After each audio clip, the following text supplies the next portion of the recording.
Before we get into today's show, let me tell you about HubSpot. If you're hustling in the trenches to build a business or bootstrapping one of your own, let's talk about an AI-powered tool that can lighten up your workload a bit. HubSpot's Campaign Assistant is a game changer for creating marketing campaigns at scale. It quickly turns your key selling points into a cohesive pitch, which helps you deliver knockout emails, ads, and landing pages in minutes. So let Campaign Assistant take care of the campaigns so you can get back to growing your business. Work smarter, not harder at HubSpot.com/campaign-assistant.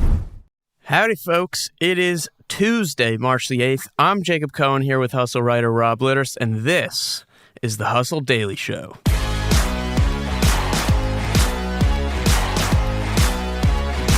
Later in today's episode, cock-a-doodle-doo, we'll be talking about the crazy rise of bird feeding. The market's skyrocketed since 2020, but has some negative impacts. We're going to discuss them. But before we get into that, here are 4 things you should know.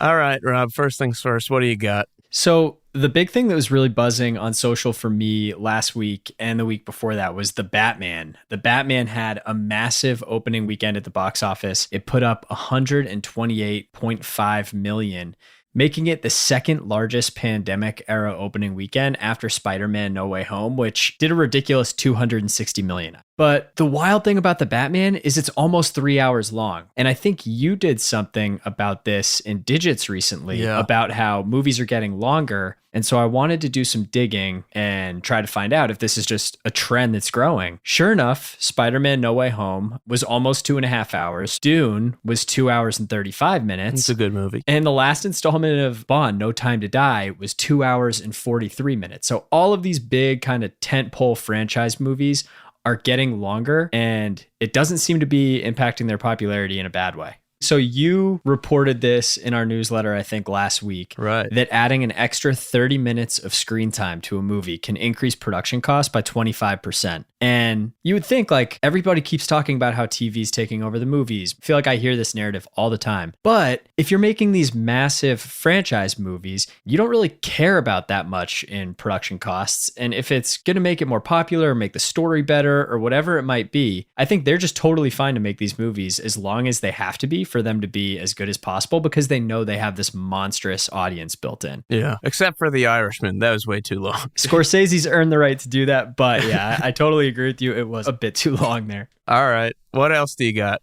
So this is actually a fun headline. Apparently some former YouTube Kids employees who were on the team a few years ago when it was getting created spoke to the Wall Street Journal about how they cleaned up the platform and basically said that the key to the platform was human curation over the algorithm. They originally wanted to run the product pretty much exactly like the main YouTube platform, which is obviously highly powered by algorithms. Yeah. And ultimately, the original engineers felt like if they could build a platform that was 99% safe, that would be enough. And so they did. They won out and they started with this kind of algorithm generated and driven platform. And it did well. It crushed its numbers, but tons of controversy followed that. Really?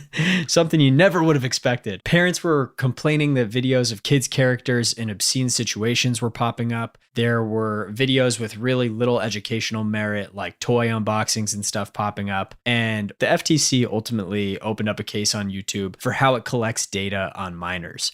And it really seems like this kind of combination of things, the FTC case and all of this pushback from parents, led the YouTube team to make these changes. And they ultimately ended up removing 80% of the videos in the YouTube Kids library. Wow. For what it called low quality videos. So some serious human curation there, a lot more educational, a much better product, but it hasn't really impacted business that much in a positive way. So it was kind of a refreshing take that they're open to doing this and don't really mind if it ends up losing them a little bit of business. Yeah.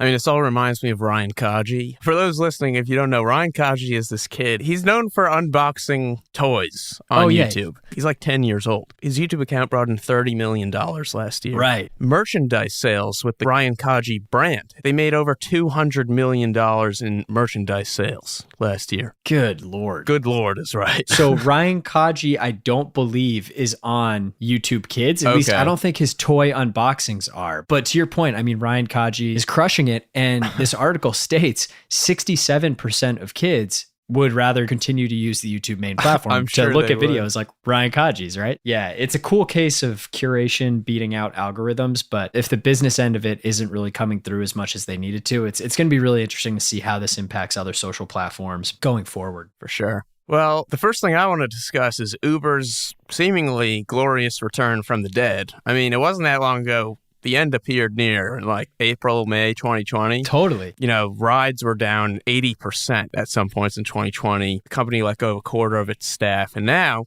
they're coming not just back from the dead, but they're like crushing it. The ride numbers in this past February were 90% of the pre-pandemic February numbers. Wow. And they also just released this new feature, this Explore tab in the app, which helps users discover places to eat, things to do, and then book them directly in the app. And so, honestly, this is kind of, in my opinion, underrated. Like, I really didn't even realize how much you can now do in the Uber app. There's obviously rides, but you also have food delivery, right? Uber Eats. You have package delivery. You have grocery delivery, basically Instacart. You have the ability to rent a car. You have public transit information. You have rides for vaccines. It is very much becoming a super app, especially with this Explore tab. To your point, I think like when I'm traveling, there are usually two apps that I'm using a lot, which are Uber and Airbnb. And this Explore tab really puts Uber kind of right in the crosshairs of Airbnb of like, who's going to own the travel experience, right? Because Airbnb has done a bunch of stuff to try to get into like helping you plan your trip, recommending really cool locations and stuff like that. So it's going to be really interesting to see how those two grapple. So the next thing I wanted to discuss was just some Ukraine-Russia updates, right? We're seeing dozens and dozens and dozens of major companies distance themselves from or just flat out leave Russia. Got Airbus, Netflix, Spotify, Intel, Microsoft, BP, MasterCard, Visa, Amex, IKEA. The list goes on and on.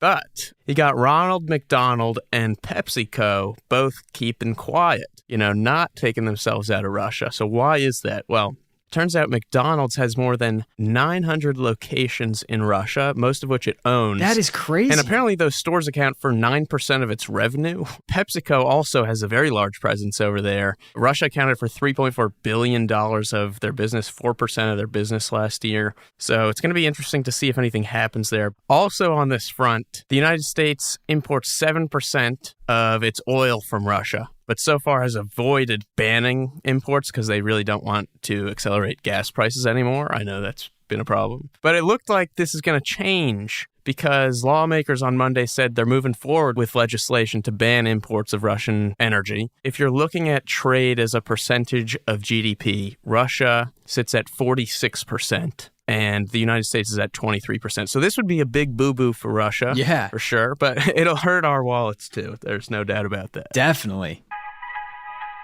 All right. What do you say? Let's talk about some bird food.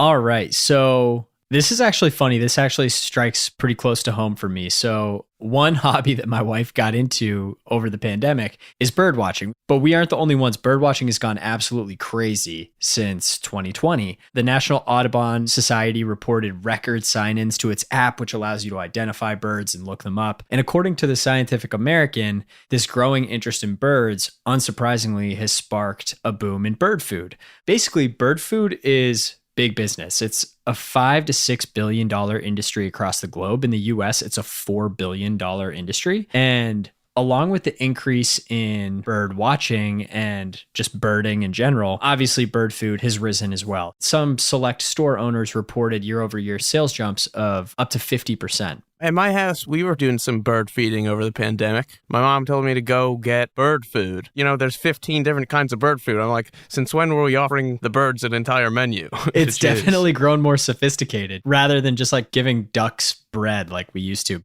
So the ironic part of all of this bird food is that birds don't actually need it. They call it supplemental feeding because it's kind of in addition to what birds are already eating.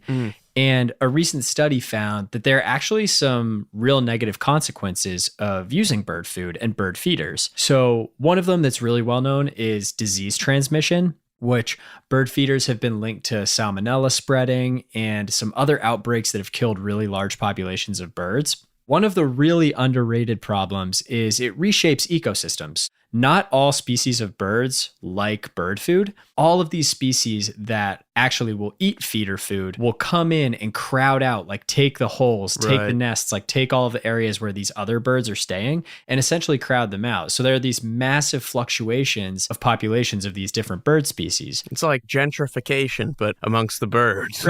Right. Something like that. Exactly. And the last part of it is it brings new predators. So birds aren't the only ones that are attracted to bird foods.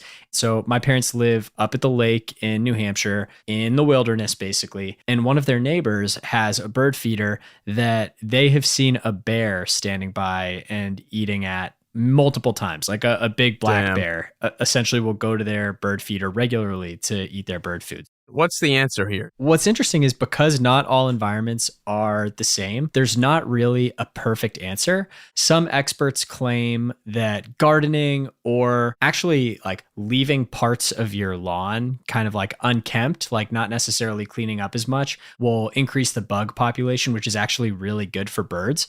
The really interesting thing about this issue is conservation organizations like the National Audubon Society are the ones that are most likely to spark concerns about bird populations, right? But they sell bird feeders themselves and they partner really closely with retailers who sell bird feed and other supplies like that. So there's been very limited questioning into the negative side effects of using bird food. It's kind of like this weird closed industry. Some experts say if you are going to buy something for birds to come to, a well-maintained bird bath is a better option because then at least you're putting kind of a natural resource, water out there. That would be probably the safest thing to do if you wanted to come up with a better alternative than bird food. Yeah.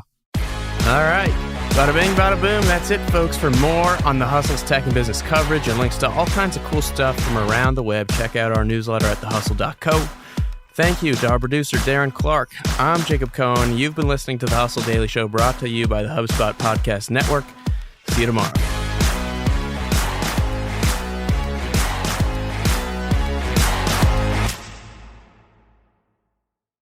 Hey guys, if you listen to the Hustle Daily Show on Google Podcasts, we want to let you know that the option will no longer be available pretty soon. Google is sunsetting its podcast app sometime in early 2024 in favor of YouTube Music, and we want to give you a heads up before it's too late since that time's almost here. The Hustle Daily Show is available everywhere and anywhere that you listen to podcasts like Apple Podcasts and Spotify. If you're using YouTube Music, we are there as well. If you're an Android fan, there are plenty of apps like Overcast, Pocket Casts, Player FM, and more. So just search for us wherever you decide to listen to your favorite podcasts.